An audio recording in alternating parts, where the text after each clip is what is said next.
დღეს ჩვენ განვიხილავთ ტელესკოპს Astromaster 70-ის და შევეცდებით გასწავლოთ მისი სწორედ აწყობა და გამოყენება, რათა თქვენ შემდეგ შეძლოთ თქვენთვის სასურველი ობიექტების მარტივად დანახვა. პირველი, რასაც ვაკეთებთ, როდესაც ტელესკოპის ყუთს გავხსნით, კომპლექტაციიდან უნდა ამოვიღოთ სადგარი, ეგრეთ წოდებული შტატივი. ხი აუცილებელია, რომ ზუსტად იყოს გაშლილი სამივე ფეხი თანაბრად და შემდეგ იმ ყუთში, სადაც არის მოთავსებული ეგრეთ წოდებული სადგარი, ასევე გვაქვს ლინზების თაროც.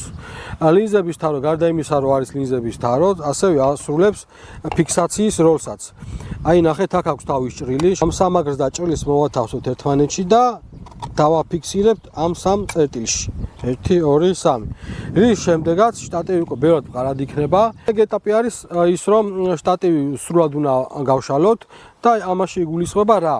ხელის მარეგულირებელი უნდა დავუშვათ და სწორ პოზიციაში დავაბრუნოთ დამჭერი მექანიზმი. შტატივის გაშლის და სწორ პოზიციაში დაფიქსირების შემდეგ უკვე კომპლექტაციიდან ვიღებთ თვითონ თუბს, იგივე ტელესკოპს. ტელესკოპს აქვს დამატებით აი აქ რელსისებური პირი, რომლის საშუალებითაც ხდება შტატივზე ტელესკოპის მილის ფიქსაცია. აი ზუსტად აი ამ მოძრაობით. გვაქვს აქ ორი დამჭერი, რომლის დახმარებითაც ტელესკოპი უკვე მყარად მაგრდება სადგარზე. პირველ რიგში ვათავსებთ star pointer-ს ამიზნეს, ის შეუძლებელია ამ მოწყობილობის გარეშე რაიმე ობიექტის ტელესკოპით დანახვა. რადგან ამ მოწყობილობის დახმარებით ხდება ტელესკოპის მიშვერა ჩვენთვის სასურველ ობიექტზე. შემდეგ გვაქვს გამოსახულების მასწავლებელი და ვათავსებთ ფოკალურ მილში. აქ გვაქვს დამცავი ხუფი, რომელიც უნდა მოხსნათ. გვაქვს ორი ცალი ხრახნი დამჭერით და აი ზუსტად აი ესე ამ პრინციპით მოვათავსებთ. ნახეთ, აი ეს უნდა იყოს ამის პროპორციულად სწორი. და რატო გეტყვით? გარდა იმისა, რომ თქვენ შეგიძლიათ ღამე დააკვირდეთ ციურ სხეულებს და ობიექტებს, ასევე დღისითაც შესაძლებელია, რომ გადმოხედოთ რელიეფს და დაათვალიეროთ თქვენთვის სასურველი ნაგებობები ან ობიექტები.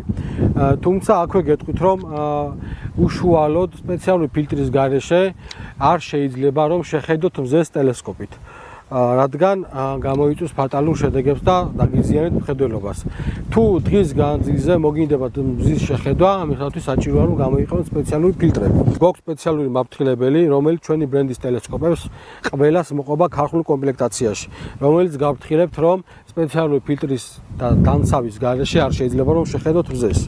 ანუ ეს უნდა იყოს აი ამ პლასმასის პროპორციული, რადგან როდესაც თქვენ დღისით შეხედავთ რაიმე შენობა ნაგებობას ან ობიექტს, თუ გამოსახულების მასწავლებელი იქნება გვერდზე გადმოწეული, ზუსტად ის ობიექტით შესაბამისად გადმოყვება ამ გამოსახულების მასწავლებელს და ისიც ამოყირავდება. თუმცა ღამის შემთხვევაში თვარეს ესე შეხედავთ თუ ესე შეხედავთ, ამ შემთხვევაში არაფერი არ იცვლება. ეს ხუფები აუცილებლად უნდა შეინახოთ, იმიტომ რომ როდესაც თქვენ გადაწყვეტთ თქვენი ტელესკოპის ტრანსპორტირებას, აუცილებელი პირობაა, რომ დაცული იყოს თითოეული დეტალი. ხოლო შემდეგი კომპონენტი გვაქვს უკვე ეს არის ლინზები 10 მმ-იანი და 20 მმ-იანი ლინზები. ეს არის 20 მმ-იანი ლინზა, ეს არის 10 მმ-იანი ლინზა. თუ დავაკვირდებით 20-იანს ბევრად ფართო არეალი აქვს, ვიდრე 10 მმ-იან ლინზას. 10 მმ-იანი და 20 მმ-იან ლინზებში საკმაოდ დიდი სხვაობა არის. არ გეგონოთ რომ თუ 20 მმ-იან ლინზას ჩადებთ, უფრო შორს მყოფ ობიექტს უფრო ახლოს დაგანახებთ, ვიდრე 10 მმ-იანი. ტელესკოპების შემთხვევაში არის პირიქით. 10 მმ-იანი ლინზა უფრო შორ ობიექტს უფრო ახლოს განახებს, ვიდრე 20-იანი. ხოლო თუ როგორ უნდა გავიგოთ კონკრეტულად რომელი ლინზა, ანუ რა მილიმეტრობის ლინზა რა გადიდებას გვაძლევს კონკრეტულ ტელესკოპთან მიმართებაში, არსებობს ესეთი ხერხი. ფოკალური მილის სიგრძე უნდა გავყოთ ლინზის მილიმეტრობაზე და რასაც მივიღებთ, იმ ლინზაზე იქნება ის გადიდება. ფოკალური მილის სიგრძე ასევე ჩვენ შემთხვევაში, ელექტრონის შემთხვევაში როგორც ტელესკოპებზეა დატანებული, ასევე საიტზეც არის მითითებული და თქვენ მარტივად შეგიძლიათ გაიგოთ ეს ყველაფერი. 10 მმ-იანი ლინზის მოთავსების შემთხვევაში რამდენიც გადიდებას მივიღებთ Astromaster 70-ისგან. ამ ტელესკოპის ფოკალური მილის სიგრძე არის 900 მმ, 900 გავყოფთ 10-ზე და მივიღებთ 90. ამ შემთხვევაში თუ ჩვენ 10 მმ-იან ლინზას მოვათავსებთ Astromaster 70S-ში, ჩვენ გვექნება 90x გადიდება. 90x გადიდება სავსებით საკმარისია, რომ თქვენ შეძლოთ თავის კრატერები ძალიან კარგად დანახვა, იუპიტერის, სატურნის, ვენერა, მარსი. ჩვენ შოურუმში მოსულ მოხმარებლებს კონსულტაციის დროს ურჩევთ ხოლმე რომ გამოიყენონ 20 მმ-იანი ლინზა პირველი ნაბიჯების გადადგმის დროს, რადგან ბევრად ფართო არეალი აქვს 10 მმ-იან ლინზასთან შედარებით და ბევრად მარტივად გამოსაყენებელი და დასამიზნებელი არის თქვენთვის სასურველ ობიექტებზე. ჩვენ ახლა ვისაუბრებთ Starpointer-ზე, რომელიც ვიდეოს დასაწყისში პირველი დავამაგრეთ და გეტყვით რა როლს ასრულებს ტელესკოპთან მიმართებაში Starpointer-ი. Starpointer-ის გარეშე თითქმის შეუძლებელია თქვენი ტელესკოპის მიშვერა თქვენთვის სასურველ ობიექტზე. Starpointer-ის ეს მოდელი არის ლაზერული, გვაქვს ჩართვის ღილაკი, როდესაც ამ ღილაკს გადავატრიალებთ, Starpointer-ში შიგნით ინთება წითელი ლაზერი, რომლის სურათსაც ამოვანათებ აქეთ ანახეთ. ეს წითელი ლაზერი და ტელესკოპი, ანუ აი ეს ლინზა რაც არის, უნდა უყურებდეს ერთ წერტილს. როდესაც თქვენ Starpointer-ის წითელ ლაზერს მიუშვერთ ობიექტს, ის უნდა გამოგიჩნდეთ ზუსტად აი აქ ლინზაში. თუმცა გარხნულად რთულია, როდესაც თქვენ დაამაგრებთ Starpointer-ის ტელესკოპზე, რომ ეგრევე შეძლოთ რაიმე ობიექტის მოძებნა, რადგან სჭირდება გასწორება ერთმანეთზე. და გასწორება როგორ ხდება? 100-150 მეტრზე იქით ვირჩევთ რაიმე ობიექტს, ეს იქნება ანძა, ანტენა, გუმბათი, ნაძვი, თბილისის ანძა თუნდაც, კონდიციონერის გარე აგრეგატი კორპუსზე, რამ ესეთი ობიექტი, რასაც თქვენ მარტივად მოძებნით თქვენი ტელესკოპით. აი აქ დაადებთ თვალს, ახლოს მიიტანთ, ხელს მოკიდებთ სახელურზე და დაიწყებთ ობიექტების ძებნა. როდესაც ჩართავს Starpointer-ს, დაინახავთ რომ ეს წითელი ლაზერი ან ზევით არის, ან ქვევით არის, ან მარცხნივ არის, ან მარჯვნივ არის გასული. ჩვენ უკვე ვთქვით რომ გვაქვს ეს ჩართვა-გამორთვის ღილაკი და ამის გარდა კიდევ გვაქვს დამატებით ორი ღილაკი. თუ ჩვენ ამ ქვედა ღილაკს დავატრიალებთ, ლაზერის ღერძი იმოძრავებს ზევით ქვევით. ხოლო თუ ამ გვერდით ღილაკს დავატრიალებთ, ლაზერის ღერძი იმოძრავებს მარცხნივ მარჯვნივ. აი ამ ორი ღილაკის პროპორციულად მოძრაობით ჩვენ ამ შიგნით ანთებულ წითელ ლაზერს მივიყვანთ იმ ობიექტის შუა გულში, რომელიც გამოვაჩინეთ აქ ლინზაში. და დავტოვებთ ესე. ამით უკვე ჩვენ Starpointer-ს და ტელესკოპს გავასწორებთ ერთმანეთზე. და უკვე რასაც მიუშვერთ თქვენ Starpointer-ის წითელ ლაზერს, ის გამოგიჩნდებათ თქვენს ტელესკოპში. ასე ხდება პირველი ნაბიჯების გადადგმა და დანახვა ღამის ცაზე. და პირველი რასაც დაინახავთ ეს არის მთვარე, იმიტომ რომ ბევრად ახლოს არის, ბევრად მარტივი მოსაძებნია ღამის ცაზე და როდესაც თქვენ გასწორების შემდეგ ამ წითელ ლაზერს მიუშვერთ მთვარეს და გაასწორეთ ფოკუსის მარეგულირებელი ღილაკით, აი ამ ღილაკით, უკვე დაინახავთ თქვენ მთვარეს თავის კრატერებით. ამ ტიპის სადგარებს ეწოდება ბალტაზიმატური სადგარი და ეხლა მე თქვენ გაჩვენებ თუ როგორ უნდა მიმართოთ ამ ტიპის სადგარზე დამაგრებული ტელესკოპი თქვენთვის სასურველ ობიექტზე.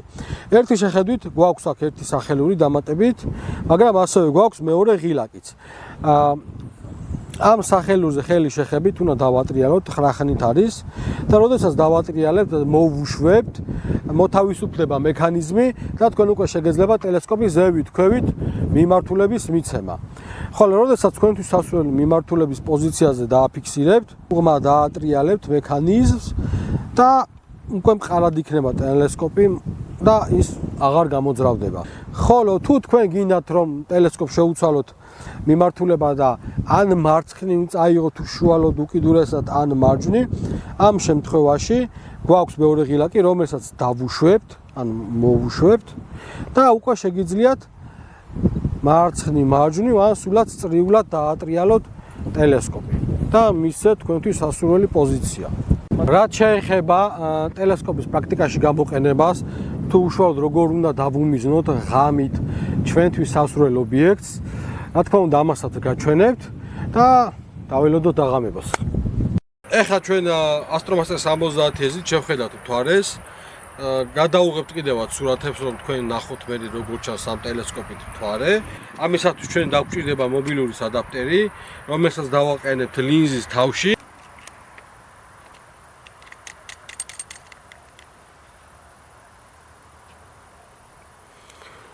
ესე მარტივად მაგრდება მობილურის ადაპტერი ტელესკოპზე.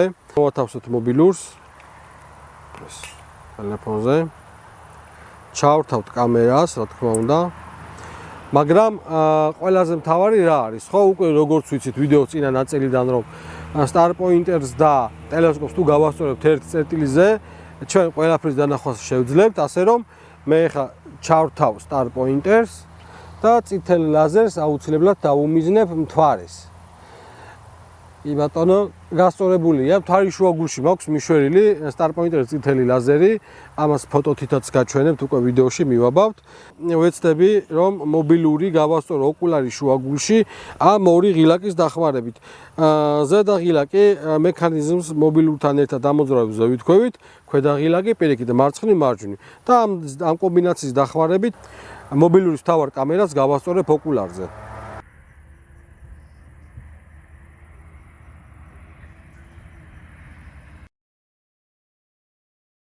Astromaster 70 Haze-ით ჩვენ დავინახეთ მთვარე. ასევე კიდევ ერთხელ მინდა გითხრათ, რომ აქ გამოყენებული გვაქვს 20 მმ-იანი ლინზა, რომელიც 45x გადიდებას გვაძლევს. და თქვენ ასევე შეგიძლიათ ჩადოთ 10 მმ-იანი ლინზაც, რომელიც უკვე გადიდებას აორმაგებს ამ კონკრეტულ ტელესკოპზე და 90x იღებს და რა თქმა უნდა, ობიექტის ვიზუალიც გაორმაგდება და დეტალებიც უფრო უკეთესად შეგიძლიათ დაინახოთ. შემდეგ ვიდეოში შეხვდებით შემდეგი ტელესკოპით და მოწმენდილ ცალს გისურვებთ.